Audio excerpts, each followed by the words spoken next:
journos at the Stadium of Light. What was all the fuss about? That's what we could say. What was all the fuss about? Yeah, let's just fire straight into it, lads. It was that to me was a training ground exercise for Newcastle United. It was, as Newcastle United have had bigger wins against Sunderland. You have to go back a while, as we know. It was the 10th time of asking the last times they've played that Newcastle United eventually got a win. Sunderland were 9 unbeaten previously, but Newcastle have won by bigger margins or scored more goals in games against Sunderland. But I'm struggling to remember a more one-sided affair. There's reasons for it. There's levels to this game, and Newcastle United just look a million miles ahead of Sunderland, not only in quality but experience, physicality, ability, just everything. Yeah. Dom? No, I think that's just stating obvious, really. I said to you at full time, the match panned out as any logical, neutral football fan would expect it to pan out. A good Premier League side beat a decent but ultimately naive young Championship side very easily today, but that's exactly what you'd expect. The sort of circus and fanfare surrounding the derby probably adds a bit more nerves, a bit more expectation for Sunderland fans, a bit more trepidation almost, if you like, to the fixture as well. And I was unsure heading into this fixture. I said in our previous video I wouldn't rule out a Sunderland win at all, but the way it transpired today was it was a Premier League side against the Championship side, and that class, the difference in class was clear from the very start, and it sort of relaxed things, even though Newcastle took a while, sort of the latter stages of the first half, to finally score the goal. But from the start, they stamped no authority on the game and put Sunderland on the back foot and didn't let the crowd really get into the game at all. And I thought, to be fair to him, Michael Beale, the Sunderland manager, assessing the game at full time, was very open and honest. He said Newcastle have players who've played these big occasions, Champions League football this season. They've beat Chelsea recently, beat PSG 4-1.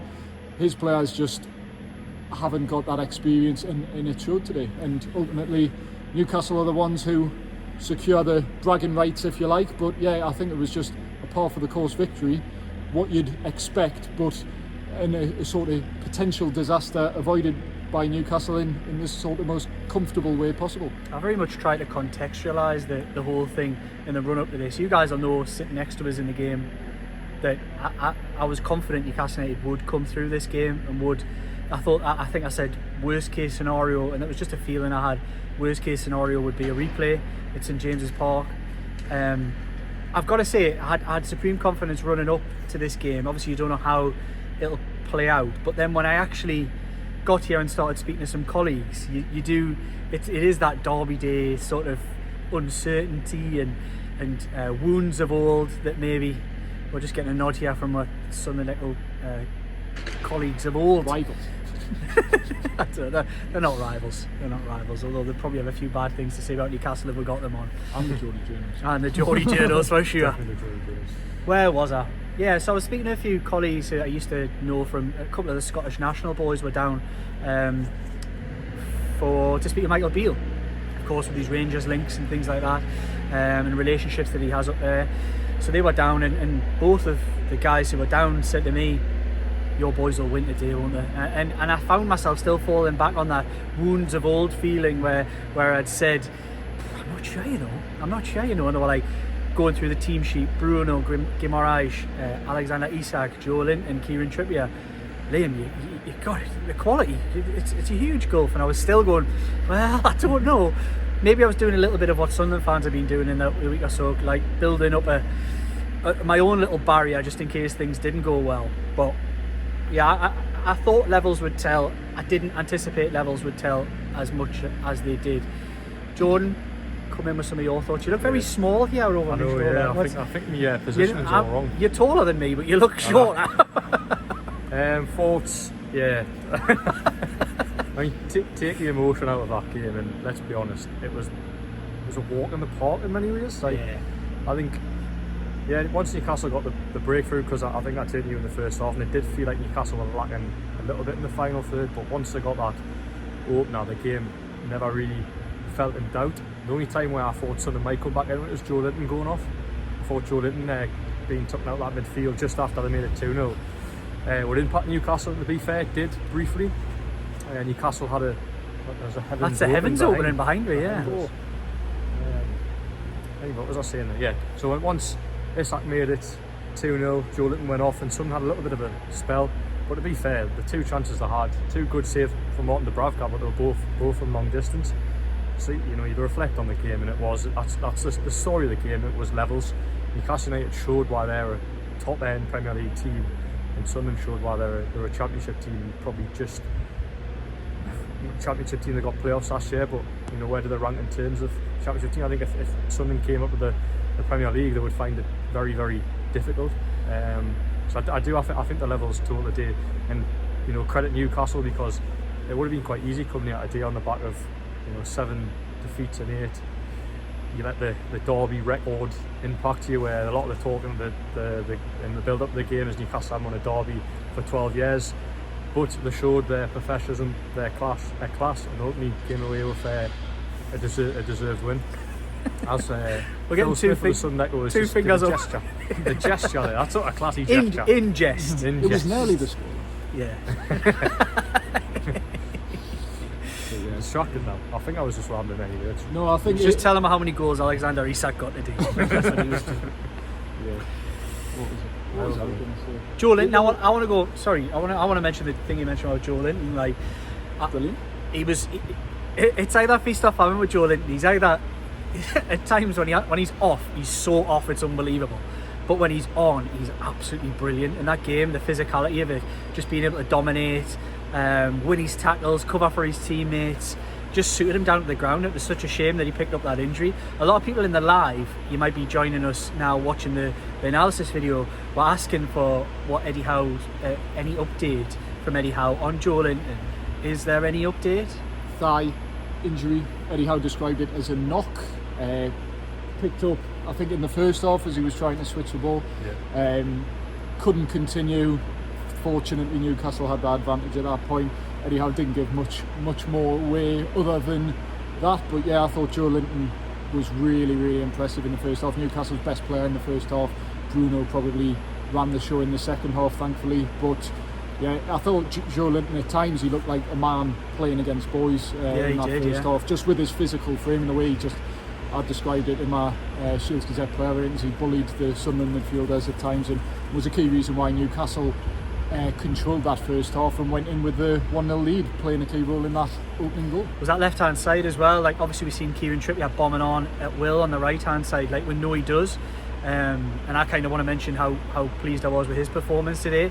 He got pelters from the crowd with a weird chanting, and he really stood up to it. Really, he's had some criticism, but again, we'll talk about levels with Kieran Trippier.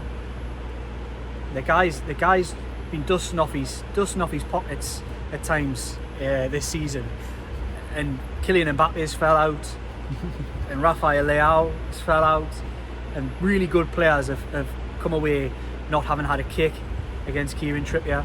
And I don't know why we doubted that somebody, Jack Clark, I've seen lots of him and I think he's excellent. I really like him.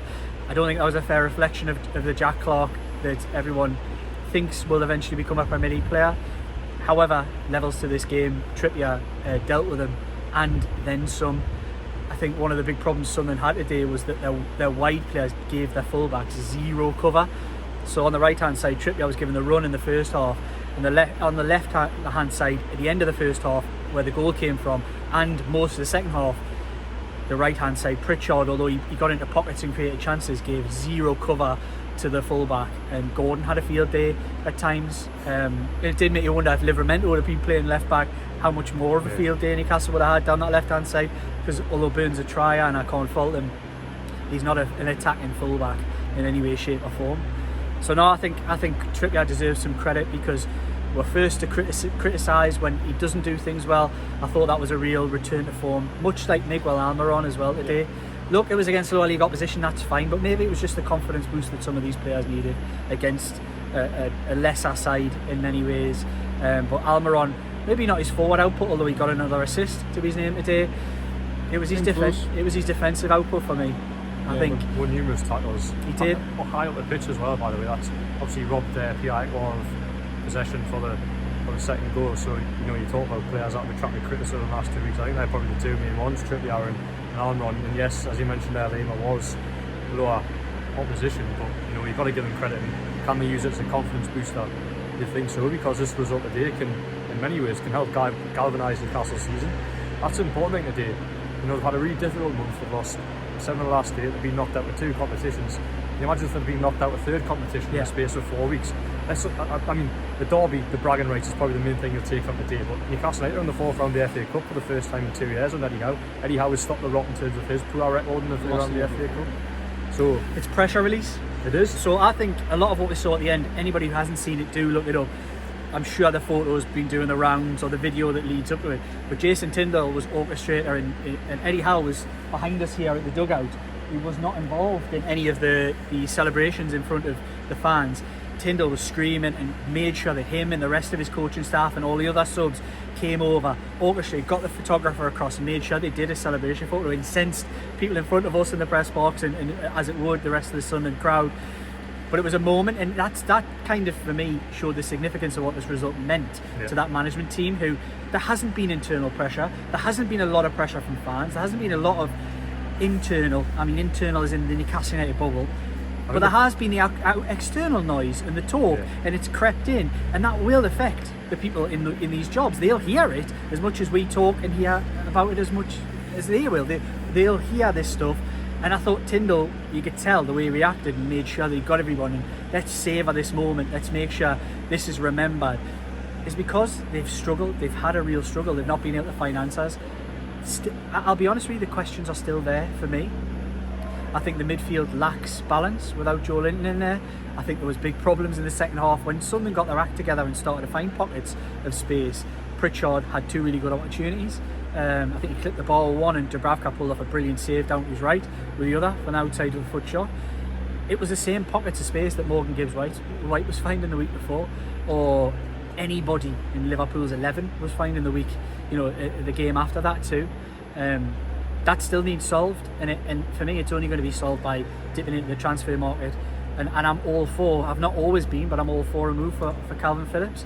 The player wants it, so Newcastle United, for me, should go and get it done. And the reason I say this is not because of what Kalvin Phillips can bring to the team. It would take the pressure off Lewis Miley having to play and come in, week out when there's an injury. It would take that pressure off and just add an extra layer, an extra player in there. Because Miley, to me, needs to do some of his learning away from the white-hot atmosphere of playing at the highest level. He's only 17, he's got a lot to learn, he's got a lot of tools to add to his defensive armoury. And I think it's a really tough ask to make him do that at this level, week in, week out. He needs to come back out of the team, and bringing a Phillips in, he might not be the Phillips of 2-3 years ago. He might not be 100% fit. He might not be game fit, we know that. But it would just take the pressure off Miley, because you'd have an experienced head who's operated at the highest level. He's operated at a higher level, arguably, than any footballer in Newcastle United's midfield unit. He's been to a Euros final. He's played, World Cups with England. He's done the lot. Bring him in, give Miley, a young lad, a little bit of a break. So I'd be all for that. I mean, as we understand it, as I mentioned previously, Juve and Newcastle are favourites for that deal. The player wants to come to Newcastle. Will they do the deal? That's the big question mark. And did Eddie Howe say anything on transfers? I kind of feel like it probably wasn't the day for it, was it? Yeah. No, he got asked. Did he? He said he got asked what positions are you looking to strengthen. He said we're currently looking at no positions. So I think Eddie Howe on transfers has maintained a certain message that they will only look probably towards the back end of the window, depending on what players they've got fit in what positions they're lighting. It's probably what's available as well, isn't it? Well, yeah, that's I mean. So look, ideally, I think Newcastle need to strengthen. I think we do with a couple of bodies to inject a little bit of energy, but are the right opportunities out there, and how much of a will is there behind the scenes to strengthen? I spoke about this with Don previously. It was before a game where I said Newcastle with their current team has probably got enough to finish in the top 6 or 7. If they're all fit. Yeah. So I think if you look at the squad, Eddie Howe looks at the squad. Do we need players to strengthen to get back into Europe? I think you probably do, but I think in many ways as well, we don't need to strengthen maybe a goalkeeper, but I don't think we need to strengthen our outfield to go and get a top 7 finish. I just think we just need to get that.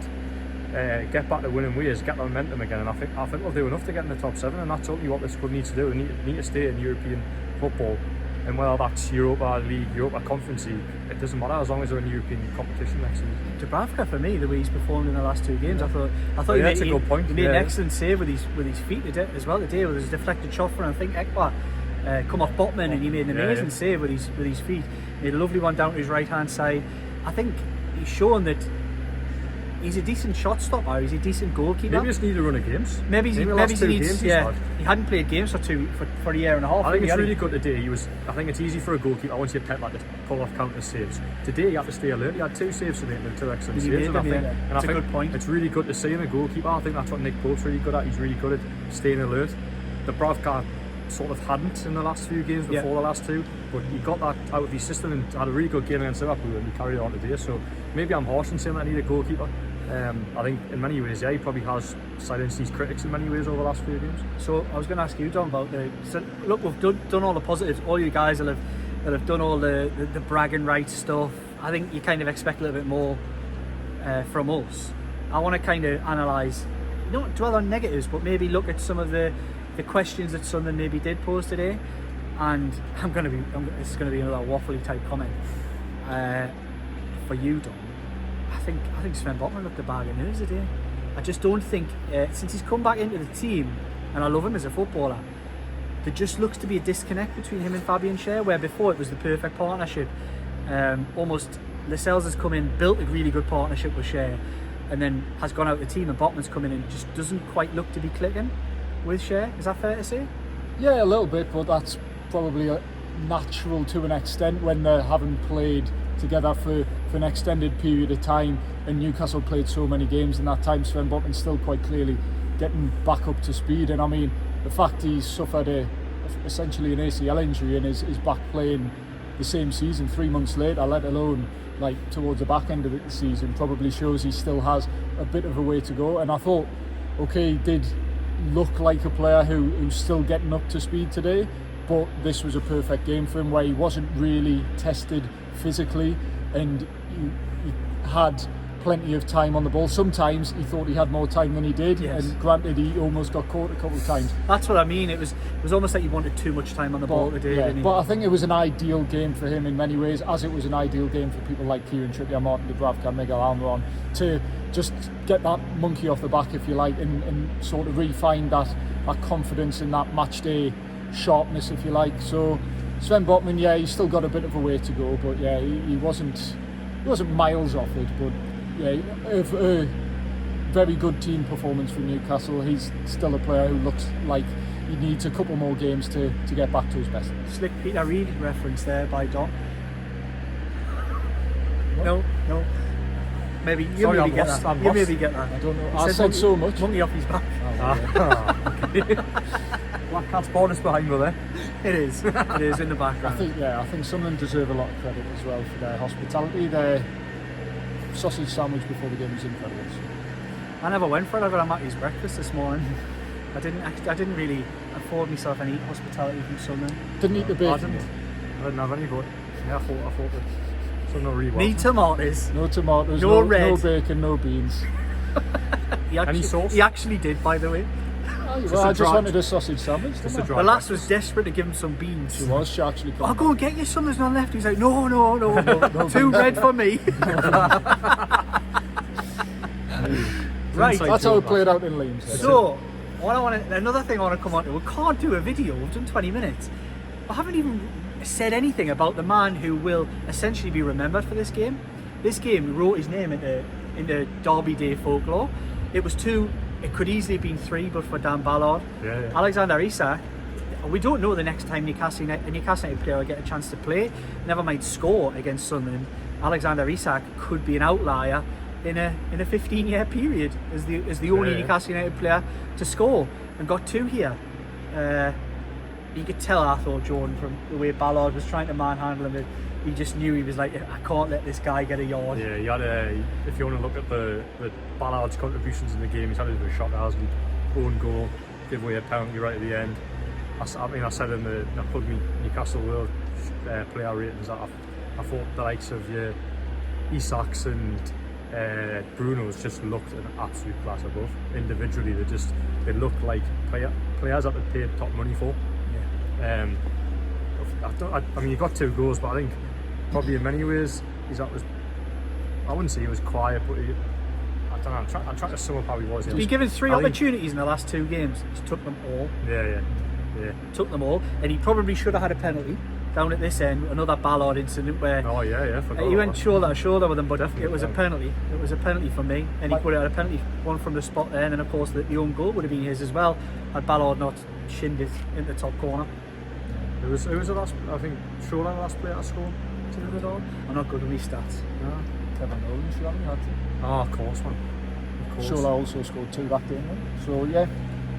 I thought it was interesting just on the penalty incident. Michael Beale said afterwards, fortunately, well, with no VAR, fortunately VAR wouldn't have been used anyway, and there were no decisions in the game that would have required VAR, though that would probably disagree that one was... have another look at that, mate. Like that would have been for the referee.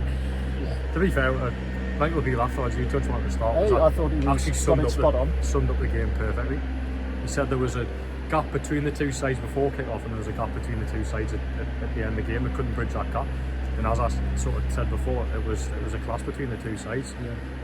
And it was a really honest assessment. Actually, I don't usually tend to listen to opposition managers too much, because I'm too busy typing away. But I actually listened in. I was really impressed by his assessment of the game. I thought it was completely fair, and in many ways it's actually refreshing to hear an opposition manager speak so honestly, because as we've sat in press conferences this season, there's a few opposition managers that you don't like them. Yeah, Thomas Frank make a lot of eat your heart out, because Michael Beale's assessment was absolutely spot on. Yeah, he was asked about the team photo at the end of the game as well, asked if it was disrespectful, and he went, no, it just shows what it means to the people up here, and he has no complaints of how Newcastle celebrate a really important win for them, and I'm sure if Sunderland did the same, Eddie Howe would say similar. So yeah, it was a good answer for me. One thing I want to touch upon, because we talked Ballard there, but there was, for me, the Sunderland back 4, I was more concerned as the game went on that they would injure one of Newcastle United's players, because I thought 3 of their back 4 were absolute cloggers. I really did. No, I've heard so much. Yeah. I've heard so much about. I've seen so many highlight reels of Trey Hume flying into tackles. Son, if you tackle like that anywhere near the Premier League, you're going off straight away. You can't tackle like that. Luke 09, wow. He didn't know what day it was. Who did he get booked? He got a booking for clearing out. Was it Gordon? Yeah. And then there was a second one where I think it was Miley. I think I'm sure another one where someone pulled out. He was there. He was flying at the end. But that's what Sunderland fans love, don't they? They love the players that. It's all about levels. That's fine. The tackles. I mean, Kevin Ball's a Sunderland legend, and he was renowned for just diving into tackles. He had really a lack of footballing ability. I was more worried as that game went on that there was going to be a knock picked up somewhere from just reckless. There was a want for blood. Such was the frustration I could feel from the Sunderland fans in front of us and around us, in particular, that they wanted somebody. And 09 tried to oblige, and it was him giving a penalty away, was it? No, it was Ballard again. He's had a nightmare. He tried to give one, and then he eventually got one given against him. 09, I think, flew into Miley and a couple of others, like you said. And Gordon, I think he went into Gordon. Yeah, it was I do, but I was just trying to remember who gave that penalty away. A bunch of cloggers. I thought the back 3 of the back 4, and I thought it was quite naive. What's funny about saying that? Cloggers, I think it's a great term. You always got away with words. I just think it was naive, though. I think it was very naive. You could see, I thought, as the game went on, the last 15 minutes, there was a persistence in wanting to play the ball out to the fullbacks. At Sunderland, and they did not want the ball. They were like, please, can we just go a little bit more direct? They had to beat the Newcastle press. Newcastle press wasn't the hardest to beat. They couldn't get through, but that's quality, isn't it? That they didn't quite have that extra ounce of quality that would have broken through those defensive lines. But yeah, I thought it was quite naive in some ways from Sunderland, the way they went about things, and it was a bit of a surrender. And of course, the fans wanted blood, and they never got close to it. And I'm pleased that didn't happen in the end, because apart from Joe Linton, as I say, hopefully everybody's fit and well, and we can go again against Manchester City in, is it a week's time? Yeah, no, it's Eddie Howe said afterwards that he felt these players benefited from the break between Liverpool and today. So with, was it it's probably 6 days training next week, 5 days training. You'd feel it'd be pretty refreshed for Man City as well. Sorry. I'd say that they've beat Manchester City in the cup this season, so let's hope they can use this to galvanise them, because beating Manchester City at St James's Park is a difficult task, but it's not out of the question. They've shown they can do it. One thing I would say from today, Newcastle did seem to have that almost zip in the step and being on the front foot, that intensity a little bit back. And I thought it was characterised by the likes of Miguel Almiron and Bruno and Kieran Trippier to a degree. Just Sunderland really struggled to get the ball out their own half at times, and that came from the naivety of trying to play it out against Newcastle's press. But yeah, I thought, albeit in the context of playing against a lower league opposition, I thought that zip and that intensity did return for the first time probably since the Manchester United game over a month ago. So yeah, that was good to see at least, and hopefully they can carry that on against Manchester City, because they'll definitely need it at St James's Park next Saturday.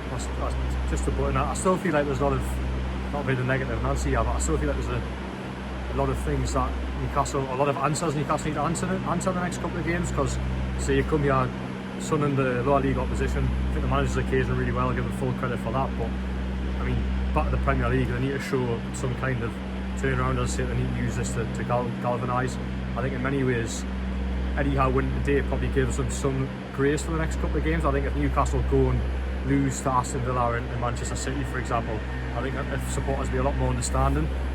Had they lost here today, I think it would have been disastrous in many ways. So I think they've got to look, for me, I still think the pressure would come back on the way it was prior to this game if they go and lose both. I think they need a point in one of those games. Yeah. Teams like Sheffield United have gone to Aston Villa and caused them issues, so there's no reason why Newcastle can't actually try and lay a glove on them this time, where they never got close to last year.